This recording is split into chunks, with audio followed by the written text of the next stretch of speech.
क्या यूपी की सियासत में बड़े बदलाव आ गए हैं जिन्हें लेकर अब सियासी पार्टियां चिंता में हैं?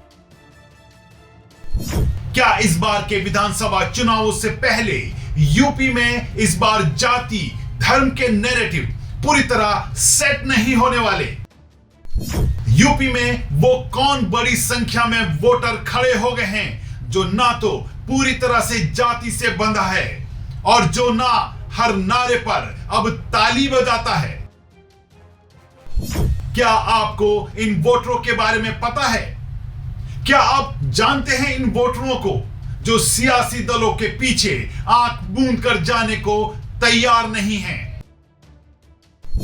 ये वो हैं जो हर बात के पीछे तर्क चाहते हैं, वो भी मजबूत। नमस्कार, आप देख रहे हैं YBN यूपी उत्तराखंड और मैं हूं दीपक गौड़। मुद्दा गर्म है कि आज के इस एपिसोड में हम बात करने जा रहे हैं यूपी की सियासत के उस पहलू की जिस पर शायद बात नहीं हो रही है, लेकिन इस बार के चुनावों में वह अहम रोल निभाएंगे। अगर आपको लगता है कि उत्तर प्रदेश की राजनीति आज भी सिर्फ जाति और धर्म से चलती है तो जरा रुकिए। 2027 का विधानसभा चुनाव पहले जैसा नहीं होने वाला, क्योंकि इस बार मैदान में एक ऐसा वोटर है जो ना पूरी तरह जाति में बंधा है, ना हर नारे पर ताली बजाता है, और यह है यूपी का युवा वोटर।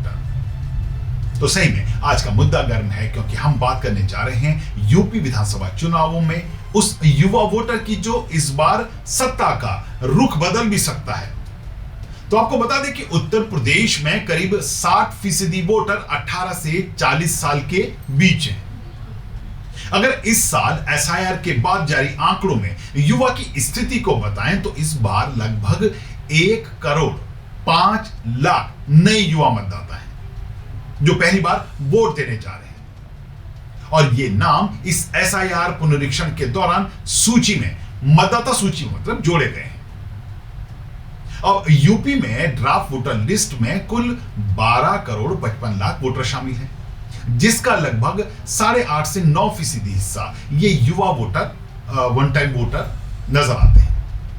हालांकि पिछली बार के निर्वाचन आंकड़ों पर अगर नजर डालें तो करीब 22 से 23% मतदाता 28 साल से कम का था, और इसमें शामिल थे पहली बार के वोट देने वाले, सोशल मीडिया पर एक्टिव, सवाल पूछने वाले और सियासी दलों से उनके तर्कों पर जवाब मांगने वाले युवा। ये वही युवा हैं जो सरकार को ट्रेंड से नहीं, ट्रैक रिकॉर्ड से जज करते हैं। यूपी में कहा जाता है कि जाति बोलेगी तो वोट पड़ेगा, या फिर यूपी में धर्म के नाम पर वोट लंबे समय से पड़ता आया है।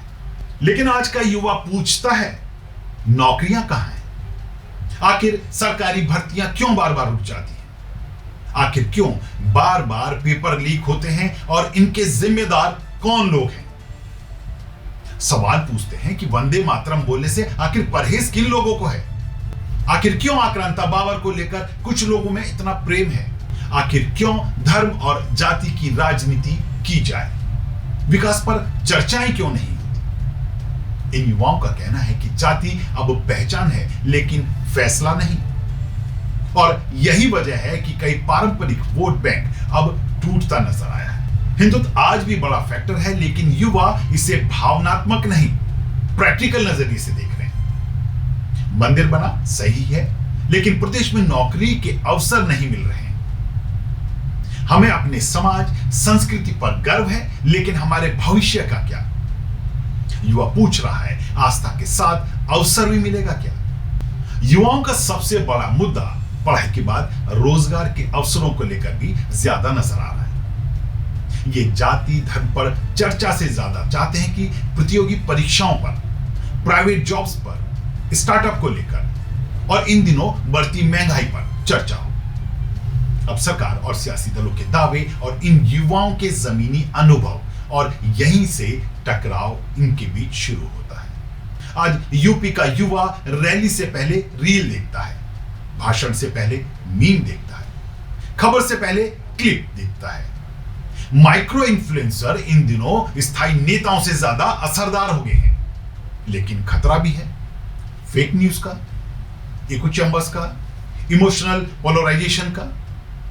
कोई पार्टी हिंदुत्व पर भरोसा कर रही है, कोई सामाजिक न्याय पर, कोई बेरोजगारी पर, लेकिन युवा साफ कह रहा है, सियासतदानों से अब नारा नहीं, नतीजे चाहिए।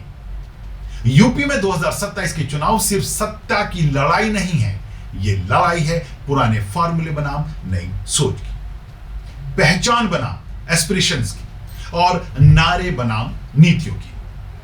अगर किसी पार्टी ने युवाओं को समझ लिया तो सत्ता उसी के पास जाएगी।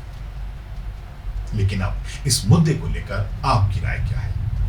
क्या आप मानते हैं कि आज का युवा सियासी दलों की पारंपरिक सियासी रणनीतियों से सहमत नहीं है?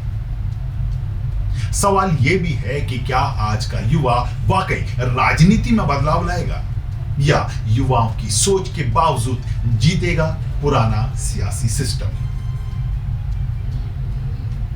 उनके अपने मुद्दे हैं और अपने सवाल जिसका वह जवाब चाहता है, अपनी समस्याओं का वह निवारण चाहता है, मात्र आश्वासन नहीं। अपनी राय हमें कमेंट बॉक्स में लिखकर जरूर बताएं। मुद्दा गर्म है कि आज की इस एपिसोड में इतना ही। एक बार फिर से ऐसे ही एक नए मुद्दे को लेकर होंगे आपके बीच हाजिर। तब तक के लिए दीजिए इजाजत।